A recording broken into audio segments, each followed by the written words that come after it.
Welcome. I hope you are well. Let's have a look here. There's just some wines that I sold recently to one of my clients. So let's look what's there.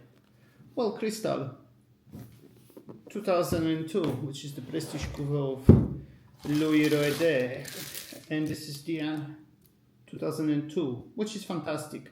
I love Cristal and I love it more when they aged, and I think over 2 decades old gives a lot more to it. I don't know whether you can see it or not. Clear bottle as it is with Cristal, and that was initially produced in 1876 for Tsar Alexander of II, Tsar of Russia, who was fixated about worry that someone's going to kill him. So the one of the predicament was to produce this sort of the label that you can see through. It's got the flat bottom, doesn't have the pint like you would have.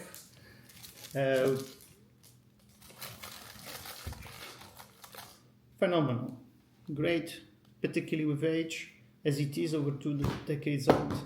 That's very, very good. Now, Cristal, Louis Roeder called it Cristal from that sort of the name of a glass. The glass used needed to be much more stronger, and when you actually have empty bottle, you feel it because the bottom is flat, so it has to be more resistant.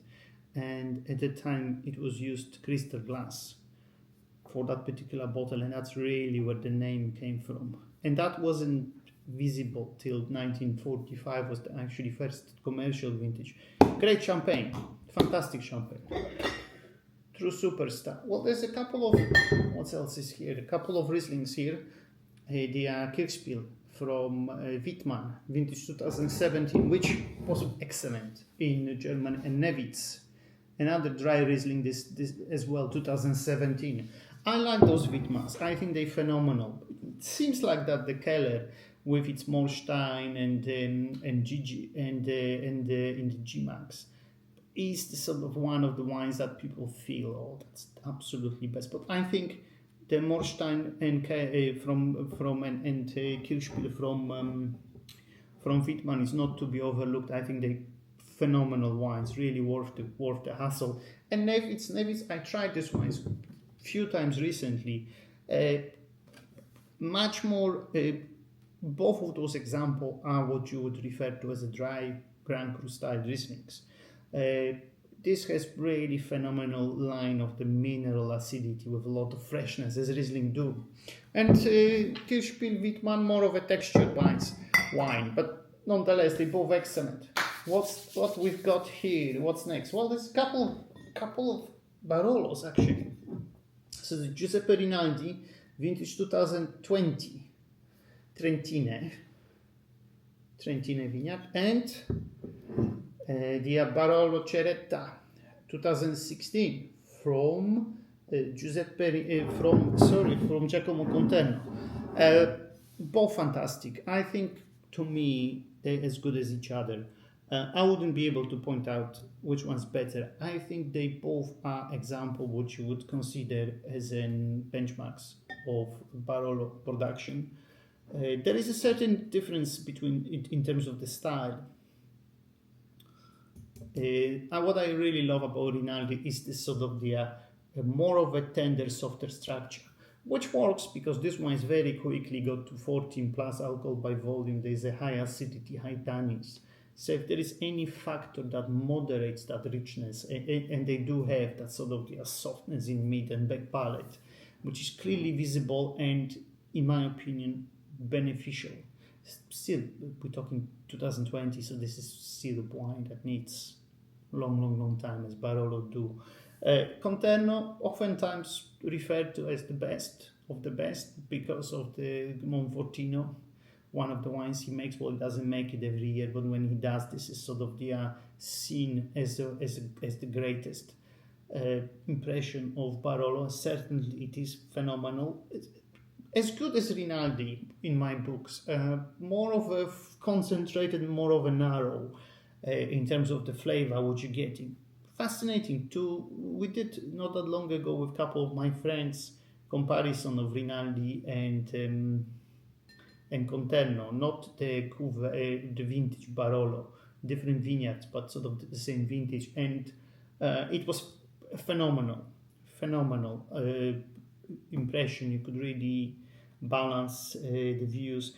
In my opinion, because of where the Grand Cru Burgundies are in their prices, I think they at sort of £300-400 a bottle offer a lot of value. I never thought I would say that, but I am saying that actually. This gets great value. Then next, what we do have here? Well, there's another Italian wine, and this time, well, I mean, the signature paper. I'm sure a lot of you know this. Well, Sassicaia 2006 vintage. The greatest Super Toscan, there's no question about it. A lot of consistency in last 20 years. The wines that have their identity, they stylistically never overripe, never overworked in terms of the concentration and richness. They very, very akin to those the great Bordeaux, and at sort of the £1,000 to £1,200 a case of 6X London.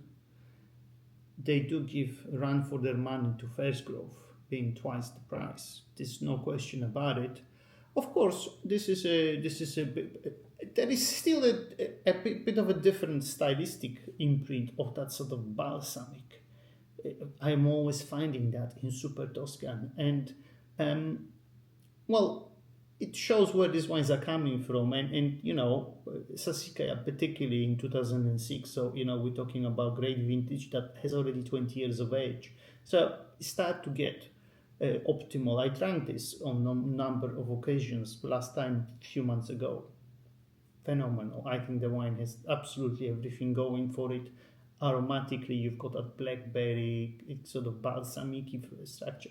But actually, what I was surprised, and you're kind of expecting something that is going to be powerful, but it's not really. They never are. 13.5 alcohol by volume. There you go. Phenomenal. Really, really, really superb wine. Worth every penny. Now, a couple of Syrahs actually here. So we've got iconic 2011, the Hermitage by Jean-Louis Schaff, which in my mind is the best Syrah producer in the world. No question about it. And there is a Paul Salimberg. It's a pity you can't fill this bottle. It's fantastic. It's got a great, gorgeous texture. I'm not sure whether you can see it or not. So this is the South African Shiraz from Swartland. Well, Schaff doesn't need much of an introduction. If you've never had the chance to try, I think those are the best example of Syrah that have in them absolutely everything, from aromatics through flavor, a lot of that sort of the irony, graphite, the black peppery spiciness. Really phenomenal flow and depth. Great wines, and they age very well. This will age much better given time. Port Salimberg, phenomenal, top New World Syrah for relatively small amount of money. Well worth checking out both of these wines. Now, don't worry, there are some. I know what you're thinking. I'm not talking about Burgundies today. Well, actually, I am. There are 4 bottles of Burgundies here. One of them fully mature, 88 vintage, which I really like a lot. The Clos Vougeot, Grand Cru, François Lamarche. There is a lot of talk about which is best for in 80s, 85 or 88. I think qualitatively they're both very good vintages. I'm not too sure any of those vintages I would consider being 10 out of 10 vintage, like 1990 as an example, or 78. Nonetheless, they're very good. The difference is really 85 is a softer, more mature vintage. 88 still have a lot of that sort of mineral-rich acidity, which gives the wines a lot more lift. So that will, look at the color. I mean, the color is just perfect. This will be in the level, etc. This will be drinking really, really, really nicely. Then there is I've got a couple of Jean Griveaux, Dom Jean Griveaux, which I like a lot, and those are HSO 2015.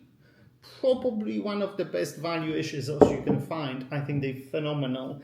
And the other one is Nuit Saint-Georges Lavier, Premier Cru Lavier, and this is vintage 2019. So, trans 15 I drank a few times. It's phenomenal, but 15s are phenomenal. And I think when you're going to go to HSOs, of course, we tend to gravitate towards DRC HSOs and Comte Lichebel, etc. That's very quickly getting out of hand in terms of the price. I think this is phenomenal. Have a look and try to see if you can find, and you can find this. HSOs Griveaux, I think they're phenomenal, and this is optimal to drink now, 10 years old. It still has the age, has the capacity to get even softer, etc. But 15's got all the beautiful structure, a lot of this sort of the ripe crunch, red currant and the blueberry combination, which I really like. I mean, 19 Lavier. 19 is a more of an opulent. A lot of the time people think 19 is better than 15. I'm not sure that's the case. I think they are, in my mind, I would score 15 red burgundies. 10 out of 10, 19, 9 out of 10. I think the biggest issue of 9 is ripeness. The ripeness and phenolic maturity is much more progressed. And there is a lot of wines that are 14 plus alcohol by volume. And in my opinion, when Pinot crosses that line, I think there's no point of no return for them. I think it's very hard for them to achieve balance.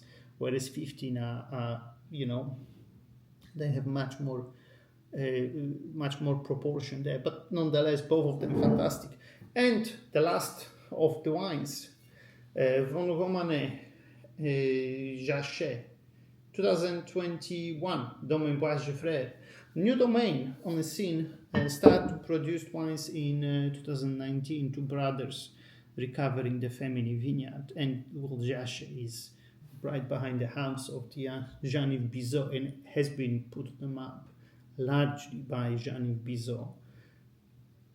Very, very intriguing example of Jachet from 60-year-old vines. Unlike Jachet Bizot, where is vinified in 100% new oak with 100% whole bunch from very small yield. This is grown more traditionally. The yields are not excessively low. The wine is D-stem, and percentage of new oak is about 20%. Lovely wines, very, very silky, crunchy, flowing Von style of wines.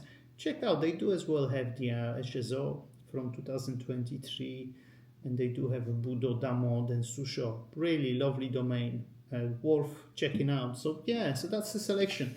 Let me know your thoughts, what you make of it, and I will see you. I will speak to you shortly with another mix, I'm sure. All the best, and see you soon.